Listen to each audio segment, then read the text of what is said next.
याच ऑपरेशन टायगरच्या खासदार फोडण्यामागे मुख्यमंत्र्यांची भूमिका आहे अशी आता चर्चा रंगली आहे। मात्र या प्रश्नावर मुख्यमंत्री फडणवीसांनी हसत हसत थेट हात जोडले।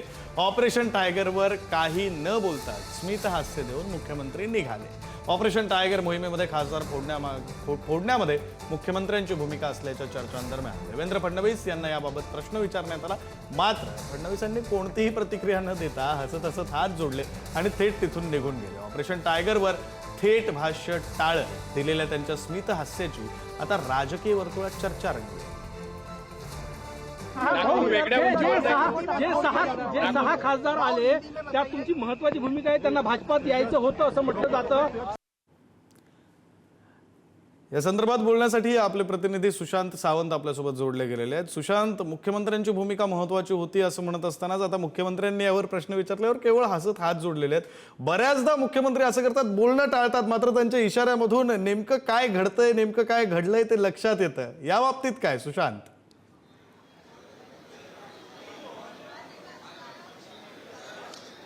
विक्रांत, आपण जर बघितलं असाल तर ज्यावेळी मुख्यमंत्री एखादी गोष्ट बोलत नाहीत ती ते कृतीतून करून दाखवतात। हे आज नाही तर अनेकदा झालेलं आहे।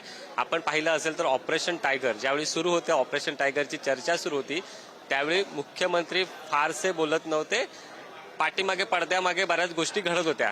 अर्थात त्यावेळी अशी चर्चा रंगली होती की या ऑपरेशन टायगर भाजपला मान्य आहे का, की भाजप या ऑपरेशन टायगरमध्ये नाही, अशी चर्चा रंगली होती। मात्र आता आपल्याला विश्वसनीय सूत्रांनी जी विक्रांत माहिती दिली त्यामुळे त्यामध्ये असं कळतंय की या ऑपरेशन टायगरमध्ये प्रामुख्याने महत्वाची भूमिका होती ती राज्याचे मुख्यमंत्री देवेंद्र फडणवीस। अर्थात हे ऑपरेशन टायगर कधी सुरू झालं? ज्यावेळी विधानसभा निवडणुकीचे निकाल लागले त्यानंतर खऱ्या अर्थानं ऑपरेशन टायगरची जुळवाजुळव जी आहे ती सुरू झाली होती। मात्र केंद्रातून त्याला ग्रीन सिग्नल मिळत नव्हता। अर्थात ज्यावेळी केंद्राकडून ग्रीन सिग्नल मिळाला त्यावेळी मुख्यमंत्री देवेंद्र फडणवीस यांना दिल्लीमध्ये बोलवण्यात आलं। एकनाथ शिंदे देखील होते आणि या ऑपरेशन टायगर आपल्याला करायचं असं केंद्रीय नेतृत्वाने सांगितलं आणि त्यानंतर 5 खासदारांची जुळवाजुळव झाली होती ऑपरेशन टायगरमध्ये। मात्र 6 खासदारांची आवश्यकता होती। एक खासदार होता जो खऱ्या अर्थाने यायला तयार नव्हता। त्याला त्याचं राजकीय भवितव्य होतं, पुढे नेमकं कशा पद्धतीने आपल्याला सांभाळून घेतलं जाईल महायुतीमध्ये याची त्याला चिंता होती। ज्यावेळी मुख्यमंत्री देवेंद्र फडणवीस यांनी विश्वास दिला की तुमची राजकीय कारकिर्दीचे पुढचं भविष्य जे आहे ते माझ्या हाती आहे, मी तुम्हाला सर्वतोपरी मदत करेन असं या खासदारांना सांगितलं, त्यानंतरच हे ऑपरेशन टायगर पूर्ण झालेलं आहे। यासाठी मुख्यमंत्री देवेंद्र फडणवीस 2 वेळा दिल्लीत गेले। त्यांनी केंद्रीय गृहमंत्री अमित शहा यांची भेट घेतली, देशाचे पंतप्रधान नरेंद्र मोदी यांची भेट घेतली। ज्या एका खासदाराविषयी आपण बोलतोय ते खासदार ओमराजे निंबाळकर आणि राणा जगजितसिंह यांच्यातला जो वाद आहे, अर्थात राणा जगजितसिंह स्वतः भाजपमध्ये आहेत, त्याच खासदारांविषयी आपण बोलतोय। शक्यता तीच आहे?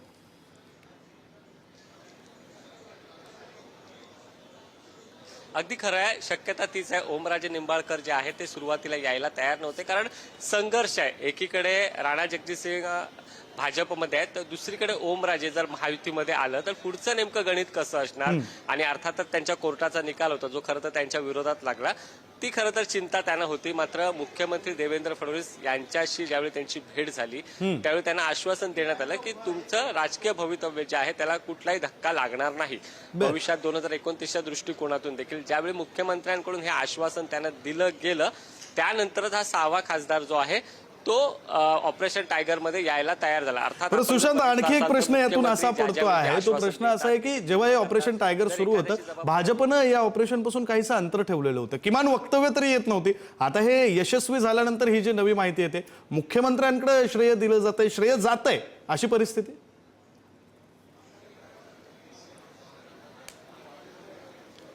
अगदी खरं आहे, कारण आपण ज्यावेळी या ऑपरेशन टायगरची चर्चा होती त्यावेळी भाजपच्या वरिष्ठ नेतृत्वाशी देखील आपण बोलण्याचा प्रयत्न केला, त्यावेळी त्यांच्याकडून कोणतीच प्रतिक्रिया आली नव्हती। भाजपचे प्रदेशाध्यक्ष असतील, भाजपचे इतर महाराष्ट्रातले मंत्री असतील, जे आपण बघितलं असाल तर ज्यावेळी 4 वर्षापूर्वी ऑपरेशन टायगर झालं होतं, एकनाथ शिंदेसोबत 40 आमदार जे आले होते, त्या ऑपरेशन टायगरमध्ये उघडपणे भाजपच्या नेत्यांची भूमिका आपल्याला मोहित कंबोज यांच्याकडे वेगळी जबाबदारी दिली होती, संजय कुटे यांच्याकडे वेगळी जबाबदारी दिली होती, आत्ताचे भाजपचे प्रदेशाध्यक्ष रवींद्र चव्हाण यांच्याकडे त्यावेळी वेगळी जबाबदारी दिली होती। मात्र या ऑपरेशन टायगरमध्ये भाजप नेते अलिप्त राहत होते। त्याचं कारणच येत होतं की हे ऑपरेशन टायगर जे आहे ते पूर्णत्वास न्यायचं होतं त्याचं कारण मागच्या वेळी जो आरोप झाला होता भाजप पक्ष फोडतं, हा आरोप आता भाजपला नको होता. ऑपरेशन टायगरमध्ये पडद्यामागे भाजप सगळी रणनीती ठरवत होती, मात्र सगळ्यात पुढे जे होते ते एकनाथ शिंदे, अर्थात एकनाथ शिंदेने हे ऑपरेशन टायगर केलं अशी एक प्रतिमा जायला हवी होती असं भाजप नेतृत्वाचं म्हणणं होतं आणि तसंच झालेलं आहे. आणि अर्थातच या सगळ्याच्या पाठीमागे अर्थातच एकनाथ शिंदेच्या पाठीमागे देवेंद्र फडणवीस होते, त्यामुळे ऑपरेशन टायगर जे आहे ते यशस्वी होऊ शकलं असं म्हणावं लागेल. धन्यवाद सुशांत दिलेल्या या सगळ्या सविस्तर माहितीसाठी. तर याच संदर्भात मंत्री उदय सामंत यांनी सुद्धा प्रतिक्रिया दिलेली आहे. उदय सामंतांनी नेमकं काय म्हटलंय आपण पाहूया. खासदारांपैकी 6व्या खासदाराबद्दल जे आपण बोलताय, खासदार साहेबांबद्दल, त्यांच्यासाठी कोणी शिष्टाई केली, कशासाठी केली, का केली, त्याच्यामध्ये मला अजिबात जायचं नाही. माननीय एकनाथ शिंदे साहेबांचं नेतृत्व मी पुन्हा पुन्हा सांगतो की सर्वमान्य आहे. महाराष्ट्राच्या जनतेने ते स्वीकारलेलं आहे. त्यांनी केलेलं मुख्यमंत्री असतानाचं काम आणि आता देवेंद्रजी मुख्यमंत्री असताना त्यांना देत असलेली साथ, त्याच्यामुळे त्यांच्याबद्दल प्रचंड जनतेला आकर्षण आहे, तसंच लोकप्रतिनिधींना आकर्षण आहे.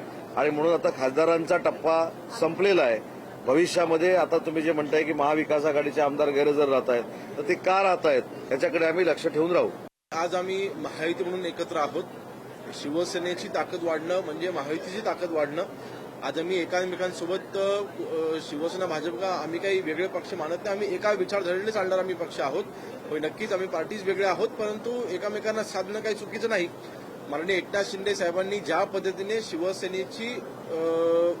शिवसेना ज्या पद्धतीने हाताळलेली आहे, कार्यकर्त्यांना ज्या पद्धतीने पाठबळ दिलेलं आहे, आपण पाहिलं असेल स्थानिक स्वराज्य संस्थांसारख्या निवडणुकांमध्ये देखील एकनाथ शिंदे साहेब विधानसभेच्या निवडणुकीपेक्षाही जास्त प्रमाणात फिरले किंवा कार्यकर्त्यांच्या पाठीशी उभे राहिले. मला वाटतं हा विश्वास देखील तितकाच महत्वाचा आहे.